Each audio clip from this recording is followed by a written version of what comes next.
Hello. In this video, we will look at the possible political effects of the European Union's Deep and Comprehensive Free Trade Area, or the DCFTA.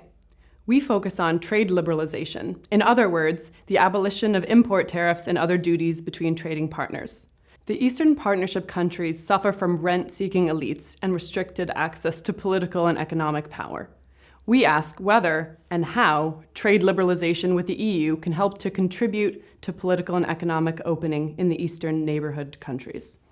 Two outcomes are possible. First, trade liberalization might conserve the status quo of restricted access to political and economic power, if dominant elites hold assets in sectors that later on benefit most from trade liberalization with the EU.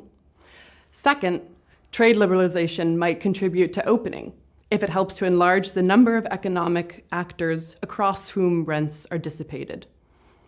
This would be the case if sectors with a diversified ownership structure turned into major exporters to the EU. Greater export opportunities can contribute to a more diversified ownership structure by encouraging new players to enter the sector, thus increasing internal competition.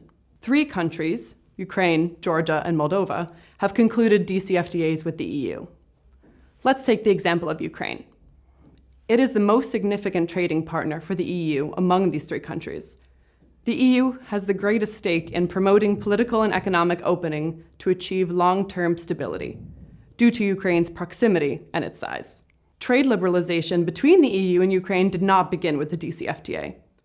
Since Ukraine became a member of the World Trade Organization, or the WTO, in 2008, the 2 parties have gradually reduced tariffs and quotas. So which sectors benefited most from trade liberalization, and who are the key owners of the industries in these sectors?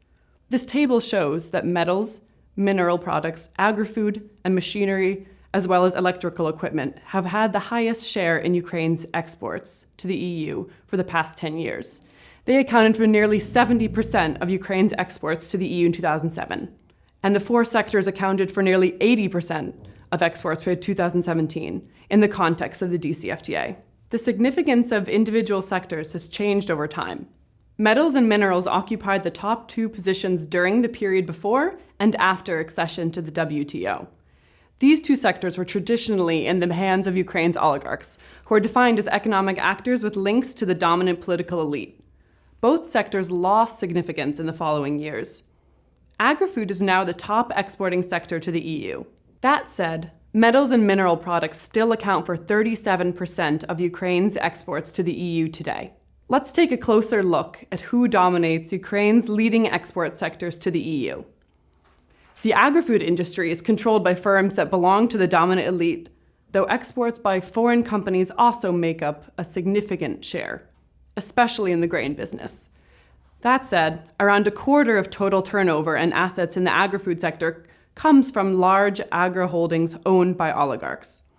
Most of Ukraine's agri-holdings are said to benefit from political connections in one way or another. Forbes compiled a list of the 100 richest Ukrainians in 2016. Yuri Kosuk is the owner of Ukraine's largest poultry producer, MHP, which controlled about 80% of total poultry exports to the EU in 2017.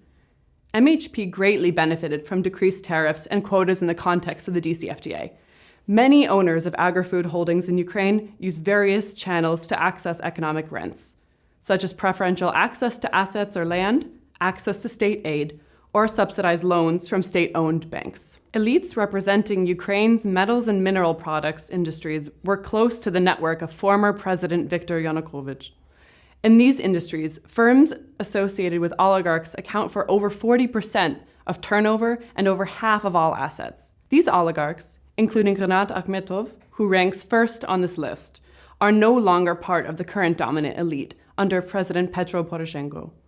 Trade statistics suggest that they still benefited from trade liberalization with the EU, but less than the dominant elites in the agri-food business. Finally, the machinery sector is well represented by both dominant and rival elites. For example, Motor Sich is owned by Vyacheslav Boguslayev, who is linked with the old dominant elite.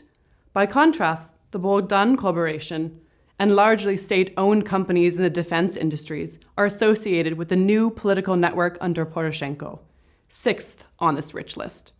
Companies in the machine building sector benefited from declining tariffs under both the WTO and the DCFTA, and used their economic power to influence political decisions in the sector. When it comes to rent-seeking, it is notable that the distinction between dominant and rival elites in the Ukrainian context is blurred.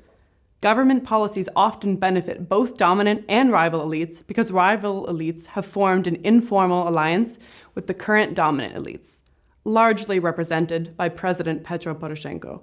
Preferred treatment of new elites, when it comes to state aid or tax concessions, is balanced with similar concessions to the old elites. Our findings are ambivalent.